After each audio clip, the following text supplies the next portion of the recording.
47 సంవత్సరాల వయసులో కూడా అందానికి వయసు అడ్డు రాదంటూ ఎప్పటికప్పుడు తన అందంతో అందరినీ ఆశ్చర్యపరుస్తూ ఉంటుంది సురేఖ వాణి. అయితే ఈ మధ్య కొంచెం గ్లామర్ డోస్ పెంచి కూతురు అందంతో పోటీ పడుతూ చెలరేగిపోతుంది సురేఖ. అయితే తాజాగా బికినీ ధరించి బీచ్లో సందడి చేసిన సురేఖ కొటేషన్ కూడా పంచుకుంది. సూర్యాస్తమయానికి బీచ్కి మధ్య ఒక అవినాభావ సంబంధం ఉంటుంది. ఇది ఒక నిజమైన ఎమోషన్ అంటూ ప్రేమతో నిండిన కళ్ళతో ఉండే ఎమోజీని పంచుకుంటుంది. అంతేకాదు ఇక్కడ బికినీ ధరించి అందాలతో రచ్చ చేయడంతో ఈ వయసులో కూడా సురేఖ అందం విషయంలో ఏమాత్రం తగ్గలేదంటూ కామెంట్స్ చేస్తున్నారు నెటిజన్స్. 2025లో ఫస్ట్ ట్రిప్కి వెళ్ళామంటూ తల్లితో కలిసి దిగిన ఫోటోలు సుప్రీత పంచుకుంది.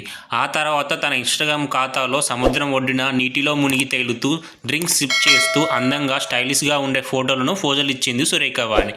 అంతేకాదు ఉప్పు నీరు గాయాలను మానుస్తుంది అంటూ కొటేషన్ని షేర్ చేసింది. మీకు గనుక మా వీడియో నచ్చినట్టయితే లైక్ చేసి మా ఛానల్ని సబ్స్క్రైబ్ చేయండి. Thanks for watching.